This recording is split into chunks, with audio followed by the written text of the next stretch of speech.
Hello viewers and welcome to Daily Politics. I'm Hamza Idris. In a ceremony held at the State House Conference Center in Abuja, President Muhammadu Buhari bestowed the Grand Commander of the Order of the Federal Republic, GCFR, Nigeria's highest honor, upon President-elect Asiwaju Bola Tinubu.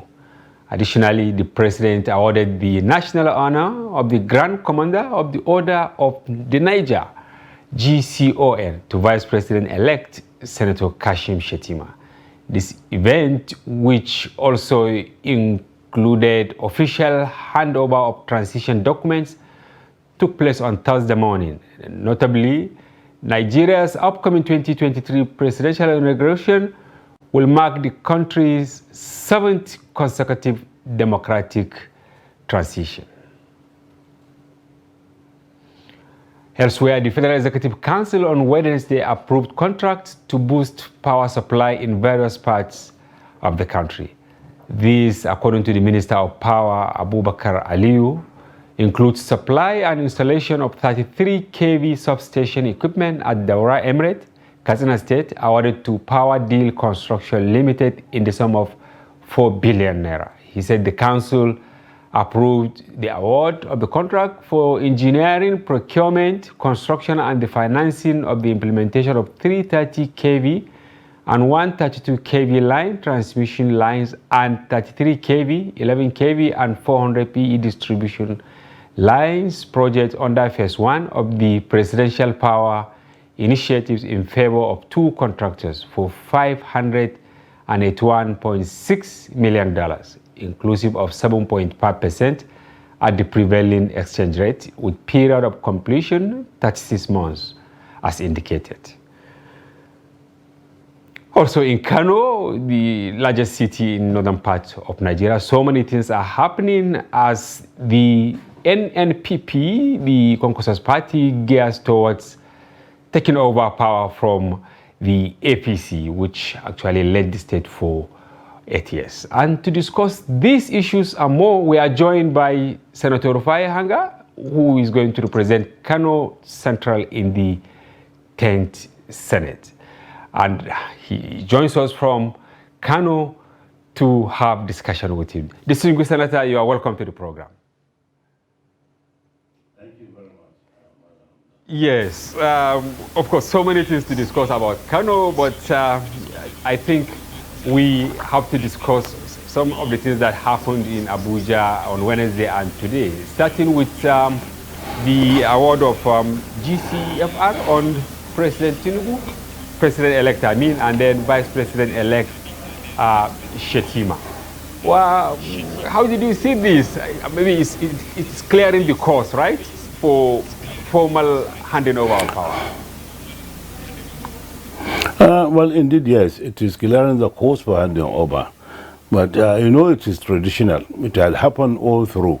Any president and vice president were elected, before their swearing in and inauguration, they are normally conferred with these honors. So it's traditional, and I think there's nothing new.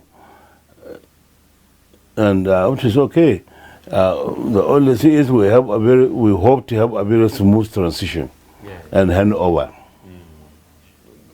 Does it add any additional, maybe, strength or prestige to people who have this? Well, it doesn't. In fact, if I were to be conferred with this kind of honors they do, I wouldn't accept it, at least not from this government of Buhari, because they have honored I will not, because, well, at least not from this government of Buhari, because they have given honors to so many stupid and idiots. Oh my God. You see, the way they do it, I'm sorry my language, please. The way they do it, see what the last conferees, who were they? Were just friends to some people in the around the villa. Yeah. They gave it out to people. This honor is supposed to be to somebody who has performed. somebody who has achieved, somebody who has served the country very well, and somebody who has reached a certain position in the society that was worth emulating. So, but they have conferred to so many friends of their, I don't know. You see, it's just unfortunate. That is why we don't want to be associated with this kind of honors. You confirm with this, at least this government. He took many years without conferring these different titles, and when he was to do it, I think it was really huge, considering the number of people. Will you suggest maybe for the incoming government to have certain criteria, I mean parameters that will be backed by law, that if someone does not attain those parameters, no matter how highly placed he or she is, should not be conferred with such a title? Well, certainly there are certain parameters.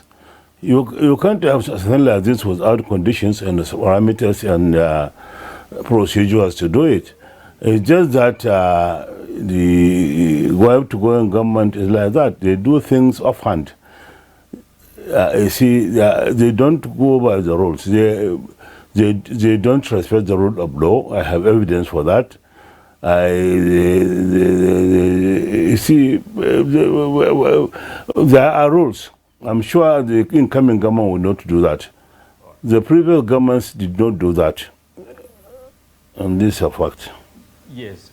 So many things happened, especially on Wednesday, which I'm sure captured your attention also. For instance, the award of multi-million naira contract. You can see, we just picked the power sector to have your take on that, considering that not quite long, a former minister of power was actually arrested by the EFCC over 20 billion, scam. I mean, fraud in the power sector. And now here we are. Just yesterday, many contracts awarded, including one worth over 4 billion in Daura. You think they want to make the place conducive for the president, maybe? I mean, outgoing president. See, there are so many insider abuse in this government, and you know that. And you see, these contracts they are giving out on power sector is just another rush to get a cut of the national cake. I assure you, like I said, there was a time I was interviewed, not by the trust, I sworn to God that they will never finish their time elapsed. You swore that time? And it's come to pass now, because at least Abuja, Kaduna is not completed. It's still a death trap. And I said it, somebody was saying, you can't tell me that they will definitely finish. From the way they are saying and the watching, I told him I swear to God they will not finish it before they are gone. But I gave him... Zaria Kano, even though people said there are many portions that have not been completed also. They have not completed them. You still get diversions.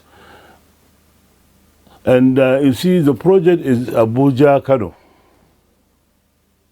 So if they are through with Kano, Kaduna, or Abuja, Kaduna, Zaria, they are still not through with the project, because it's a single project, Abuja, Kano.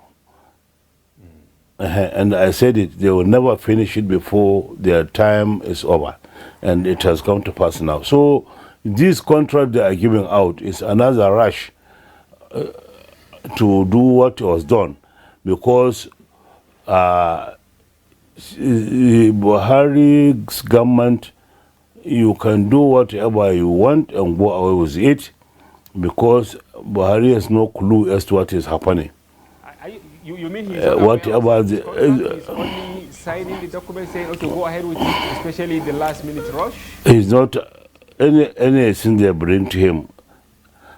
He just signed because he is, I'm sorry, he has no capacity, and this is a fact. And when somebody has no capacity, you just... This is a hit below the belt, distinguished. Someone who had served as president and then served as head of state, all that, governor of many states combined now. No capacity? I will give an example to justify what I have said. Okay. This is somebody who came out to say the Mambila project was 60% completed, simply because he was told by people around him, by his spin doctors. And now he said it to Nigerians. And when a new minister was appointed for power, the man came out plainly and frankly to say that the Mambila project was not even started. Exactly. The place was not even cleared for the project to start. So, what does this signify? A clue when he told Nigerians that it was 60% completed? Does this portray him as somebody with capacity? You see? So this is it. You know, this is only one out of hundreds of examples. So if I say it, I'm not saying it out of anything, out of malice or hatred or anything. I'm speaking the truth. It's just unfortunate. We had to suffer in the hands of this man, and we are glad it is gone. He's going, and we pray that this incoming government will do something that at least ameliorate what we have already suffered. I'm sure in his memoirs, even though you parted ways midway, in his memoirs he must mention your name, because you gave him the first platform that, you know, catapulted him to from the CPC. He even remember my name.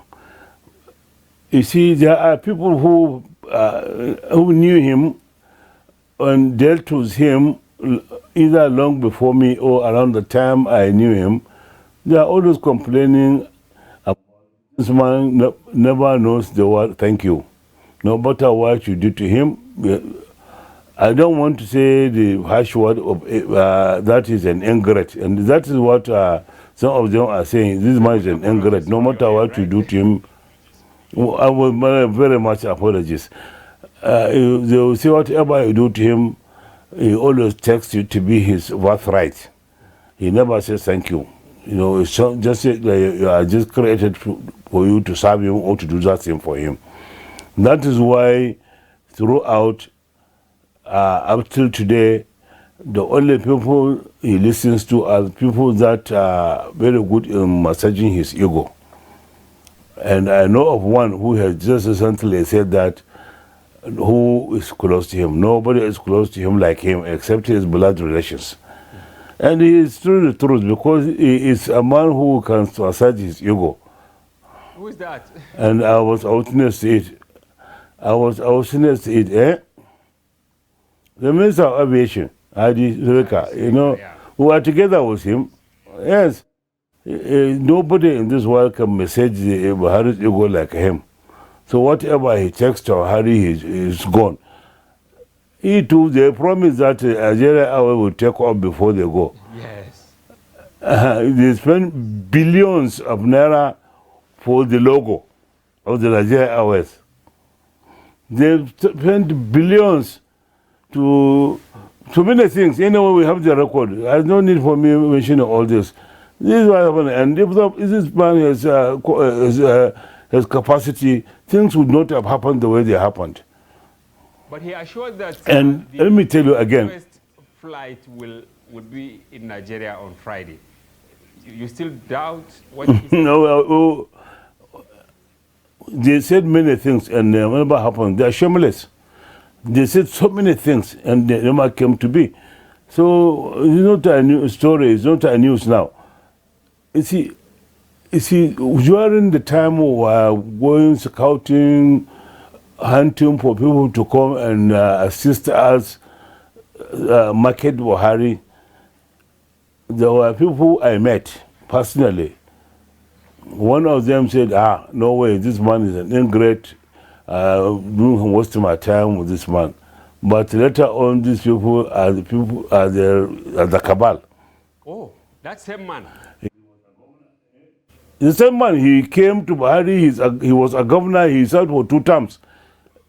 And there were people that are molding opinions here and there, and there were people that always will control him. But you see, so if somebody has capacity, he is supposed to know all this. He's not supposed to understand this. Yeah, where do you think? That is why they have no more. They have done more damage to Nigeria than good. Oh, sorry. Where do you think unfortunate. People around him are now getting the courage to say anything? I'm trying to make reference to what the Minister of State for Labor, Keyamo, said during valedictory that the Minister of State is unconstitutional. He was telling the president, even though he said he don't want to sound, you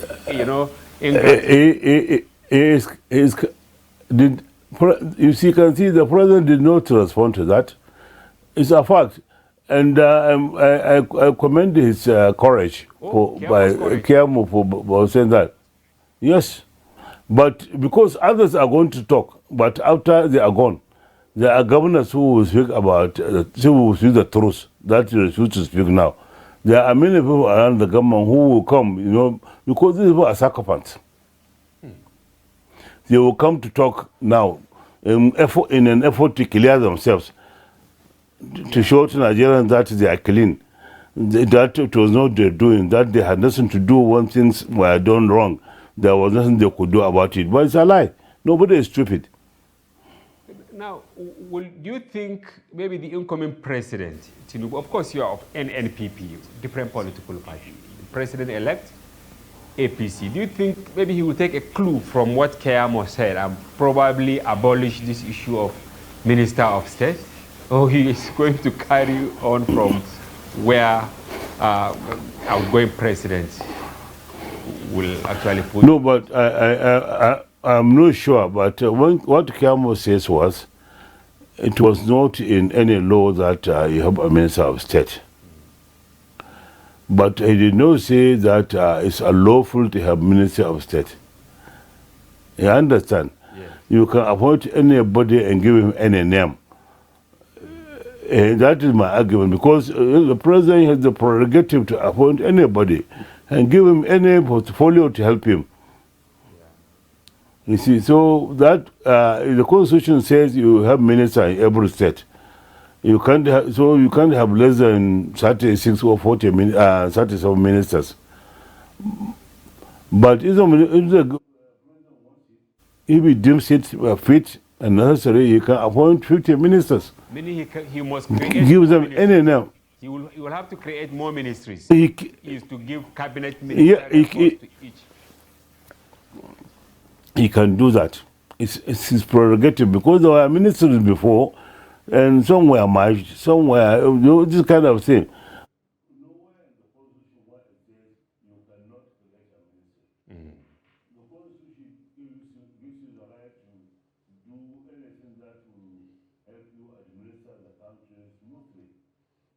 Okay, finally on this, the president said that if people like you, sorry, if you disturb him while in Daura, he will move to Niger Republic. Do you think he will live by his words? He has an intention to live to Niger, because that's why I think up initially they initiated this rail trail to Niger, to Maradi, and the road construction to Niger. And, he has that intention. He knows has not done well to the Ora people. He has not done well to Kaduna people and indeed to all Nigerians. So Nigeria will be a hot spot for him.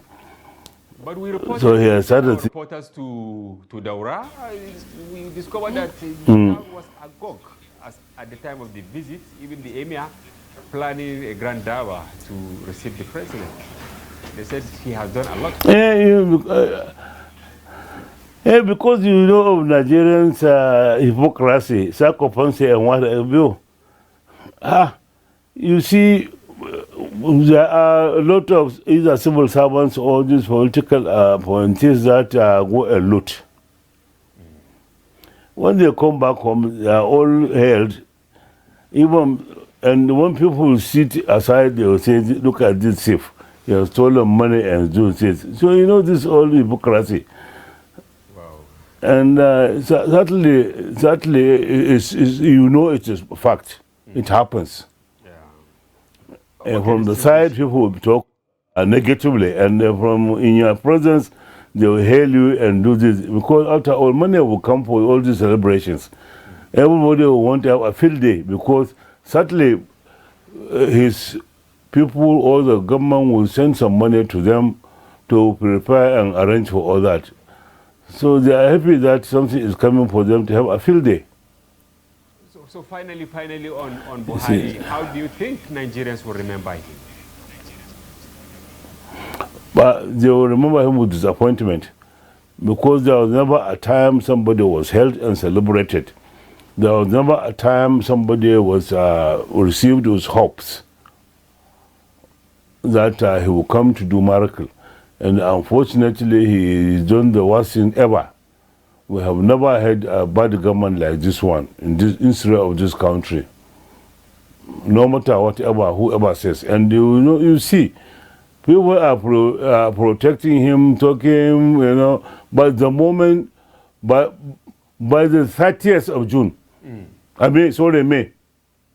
Yeah. By 30th of May, you begin to hear the facts coming out from people's mouths. Even people close him. People will come frankly because they know now they are not more vulnerable.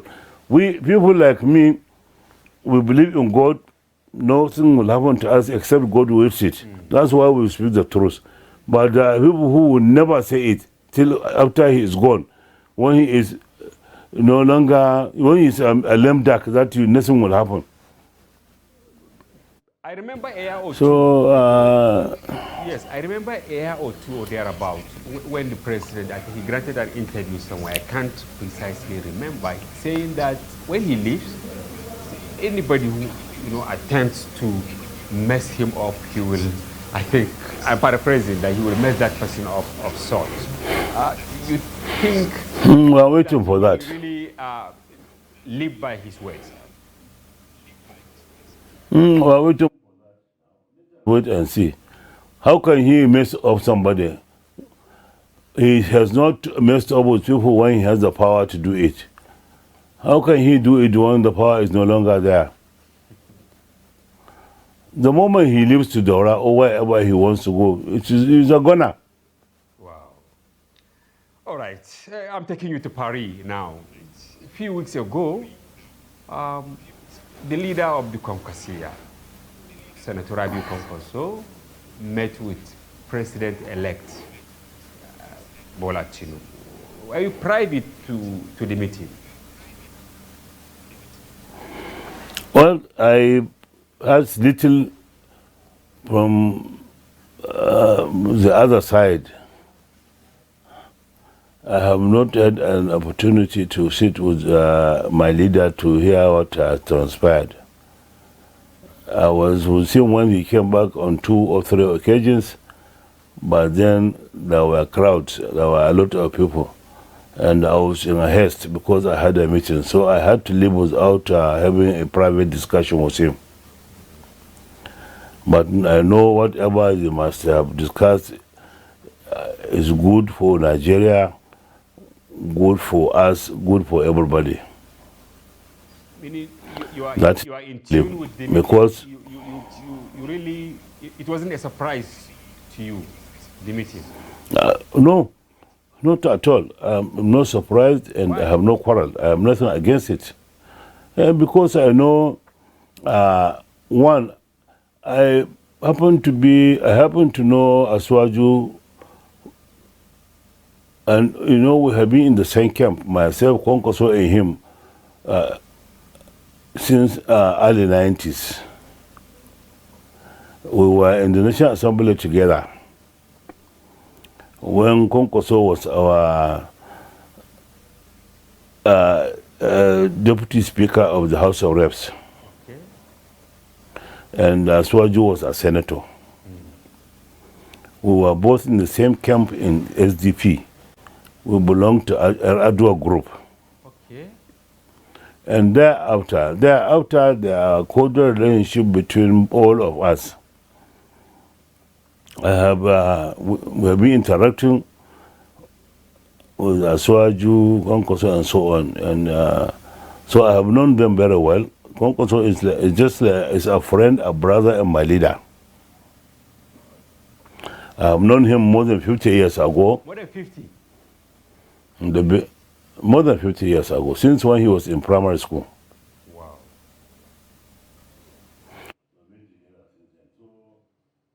I know he meant well for his people, for Chalakawas, for Nigeria. So if he accepts any invitation to discuss with anybody, I'm sure he must have genuine reason to do that. There is this allegation. I have no doubt.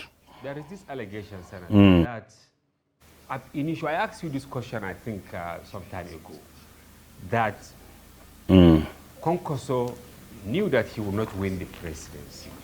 So he served as a spoiler, to truncate the dream of Waziri Adamawa Atiku Abubakar. That was why, he usurped almost all the votes in Kano. And to send a strong message. See, this is malicious. It's a malice. Not from me, distinguished. People are saying this. No, not from you. The people. I'm not talking. We heard it from somebody, and these people are malicious. Oh. It's a malice from some people. People that hate Konkoso. But how can somebody contest when he knows he is not winning? How can Konkoso contest? How can Konkoso did what he did? He went all around the country. There's no presidential candidate that worked like him. He visited local governments and wards. More than 70% of the wards in this country by road. While others were flying, landing in the airports to speak to the people and go back to the airport and leave. But he went to village by village, word by word, to see the condition of people, so that when he has a chance, he knows what to do and how to come to the aid of these people. Yeah. You see, so he can't do that while he is not genuinely contesting. He did it. He's a good Muslim. He did it hoping he will win. And as God wants it, he has not won the election. And that does not make it a reason for him not to cooperate with the person who won the election. They knew each other. They have been friends. They were together for a long time. They were governors of the same class. Yeah, but why this allegation has some weight, why this allegation has some weight is that he only won Kano for the presidential election. But for what he wanted, like the governorship, he has 2 senators. You are one of them. He has around 17 or 18 House of Reps members. He has almost cleared the assembly. He wanted this, and he went for them all out, and he got them. But for the presidential election, he only got Kano, and some people are saying, assuming he did not vie for the presidential election, the likelihood of Atiku winning will be much, much higher because he will get a large chunk of votes from Kano. Only God knows that. If Konkoso had chosen not to contest for the presidency, he is still in charge. He can direct his boats and people anywhere else. You understand? Yes. So this is these people, whoever is saying this, he has not sat down to think and see the logics, you know. Yes, it's not true. Well, I'm sure Konkoso genuinely contested the presidency, and God has done what he's done to us, and we're thankful to him. All right, thank you very much. Yes. I will crave your indulgence to hold your breath for a moment as we go forward. Viewers, we'll go on a short break. Thank you very much. And we'll be back shortly. Don't go away.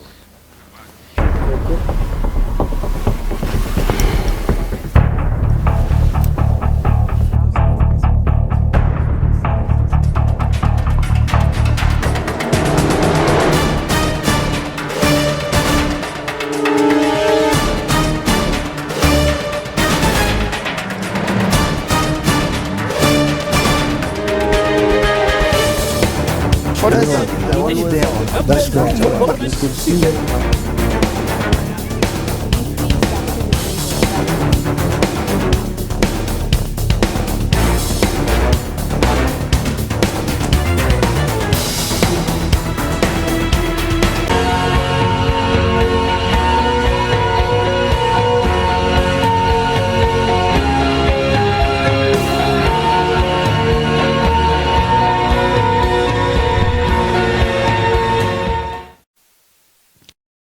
Welcome back. If you are just joining, you are watching Daily Politics on Trust TV. Do well to follow us across all our social platforms on Facebook, Instagram, and watch us live on YouTube.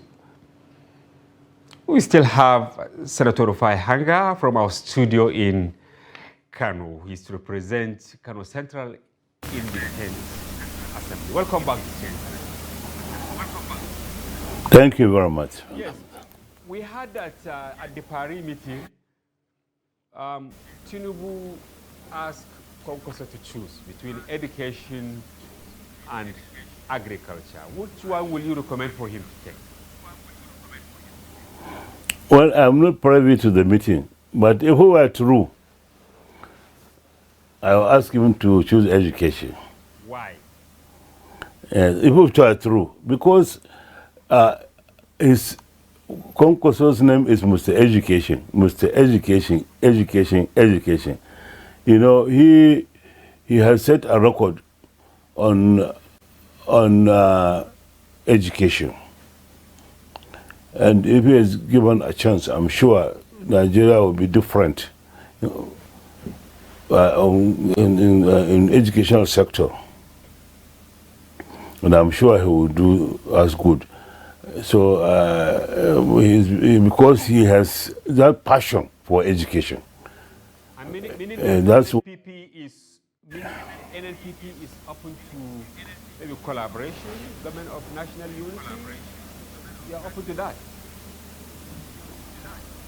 Well, I don't. Yes, well, see, Madam, I think people are making some mistakes. Why are we in politics?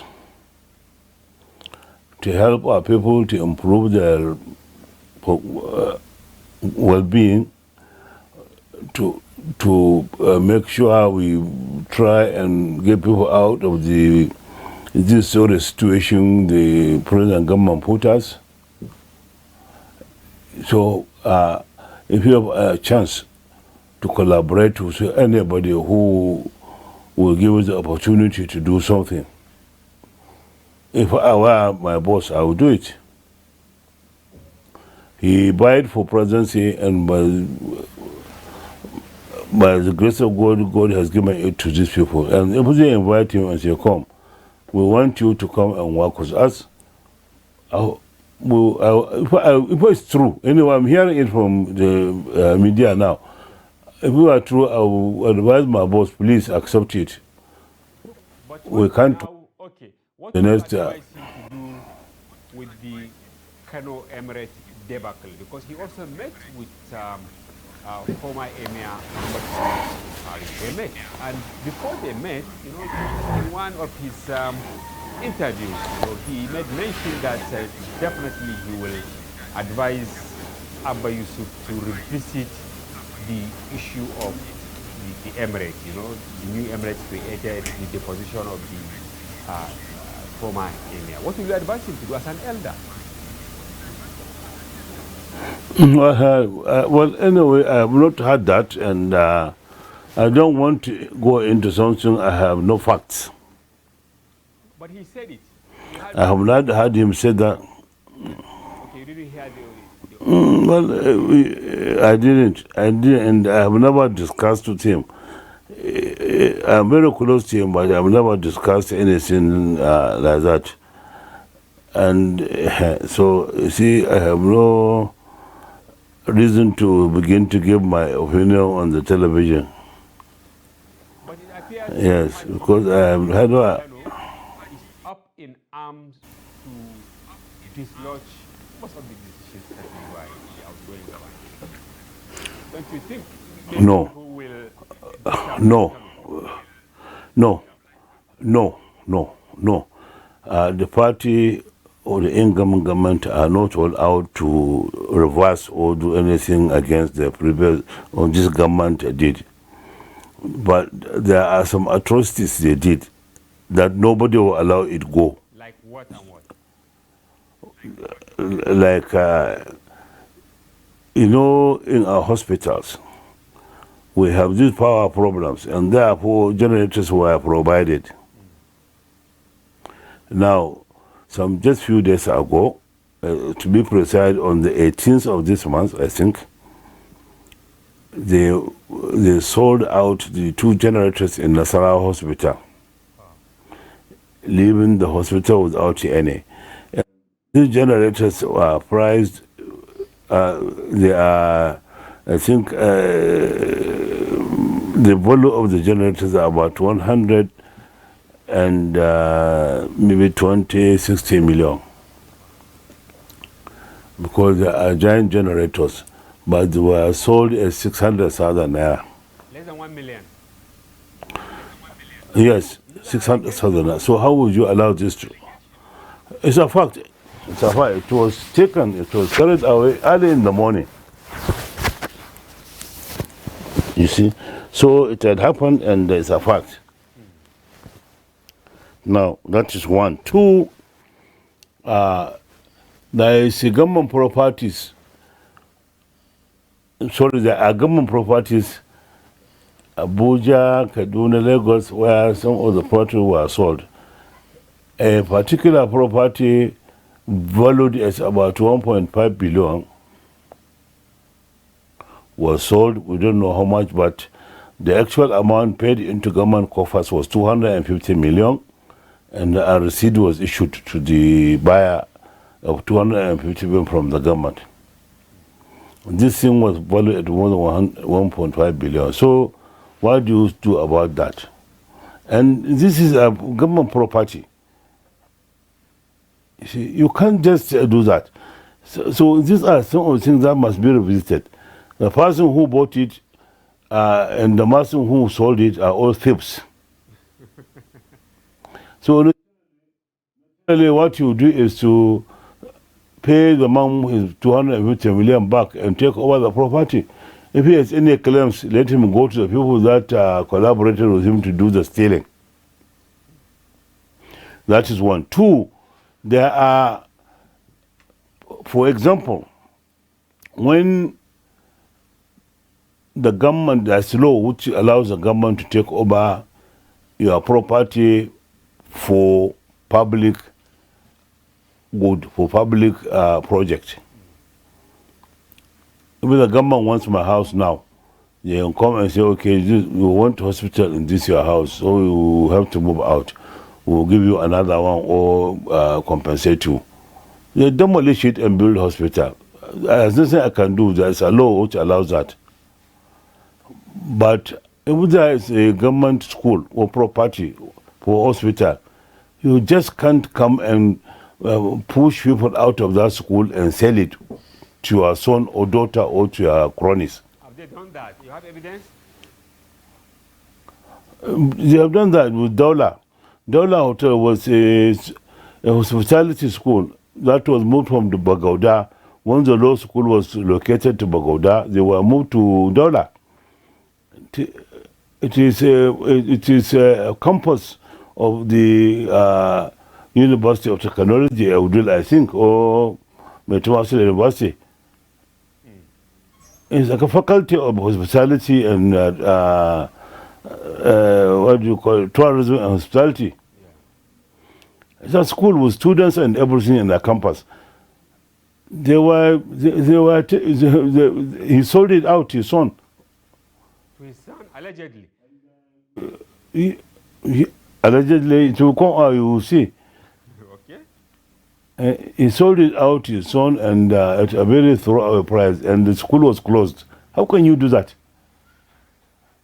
Now this thing. And I recently saw in Nasara where a primary school was upstairs and everything was sold to somebody.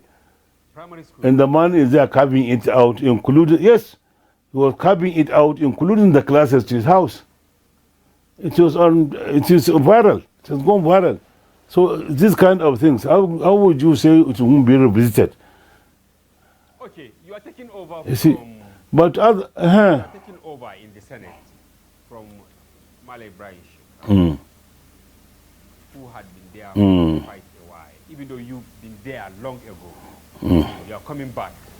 The constituency you are going to represent, or the senatorial, is huge.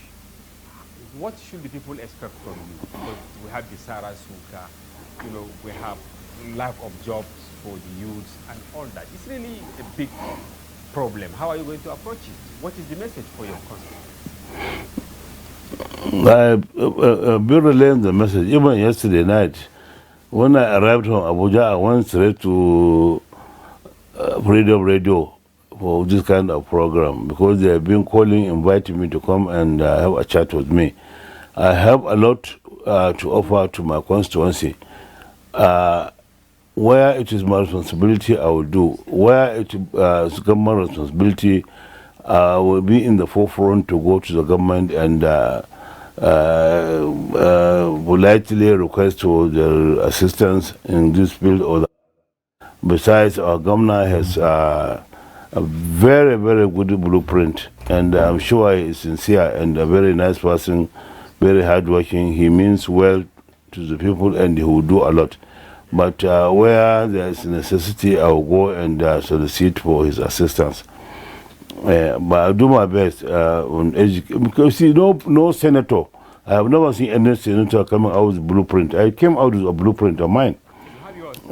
And I say, I did. It was viral in the social media, and I printed some booklets and I gave them out. I have my blueprint where I said how and what I'm going to do on education, on agriculture, to our businessmen in Kano. So a lot of creation of jobs and certainly skill acquisition and many things. I did say it, and I'm preparing to do it. I'm going to have. How did you do that? Because I know I'm going to have. The ticket you wrote on was actually for Shekaro. It was when he moved to PDP that you actually got the ticket. Within that short time, you were able to now come up with the blueprint. Or you anticipate? Yeah, how long?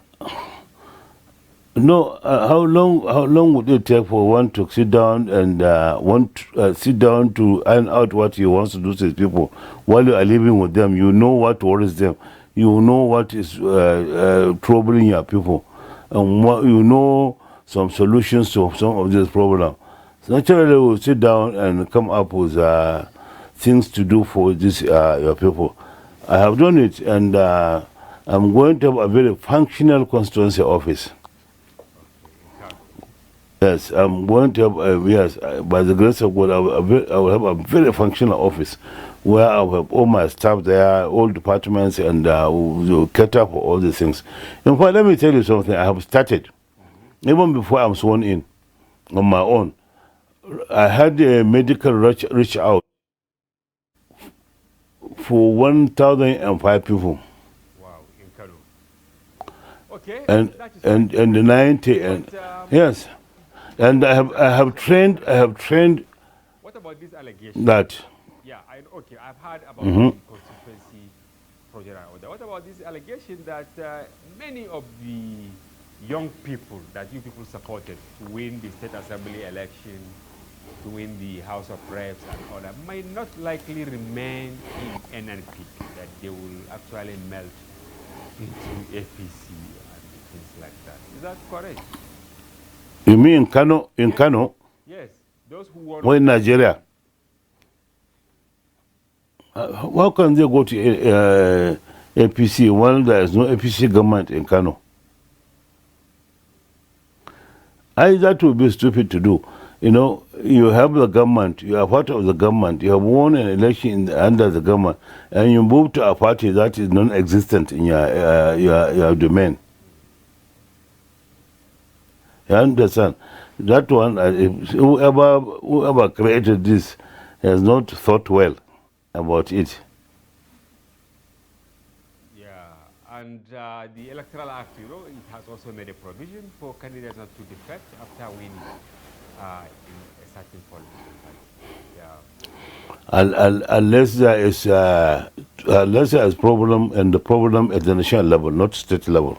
Yes, and you know, some politicians create such problems when they realize that the other nest is more juicy and things like that. Yes, they do, but the nest is not even there in Kano, so I don't think anybody will anticipate that. The only time or reason why we, not only them, will anticipate or think of leaving to any party is if our leader says, okay, I have reason to ask you to move into this party, we will all move. So if he asks you to move to any party, you can go. Maybe Labour Party, you will move? I will move anywhere he says, I will move. Wow, what a trust. And does that mean that he will have undue influence on Abba Yusuf, the governor?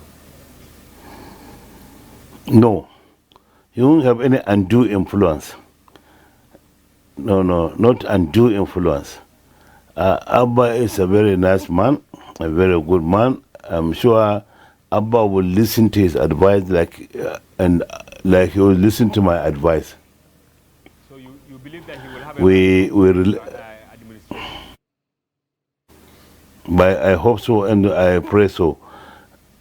You see, Abba, Godfather, Godson acrimony, like Konkoso and Ganga. No, it won't happen. It won't happen. It won't happen. We are around, we are there, and all through our campaigns, we have a team and we have been working together. He listens to us, we listen to one another up to now. Up to this moment, anything you see happening, either in the party or in the preparation to take over the government and so on, we do it and do it together. All right. I wish we had and Abba listen. Senator. And program because time not on our side. But thank you very much Thank you. for your informed perspective on both national and local political issues. I'm grateful. Thank you very much. I'm sorry I'm a little exhausted and tired. That's why I wasn't able to give you much. No, but thank you very much. We have to have you again. Thank you very much. All right. I'm grateful. Viewers, that's a wrap on today's program. Thanks for watching and do join us again. I'm Hamza Idris.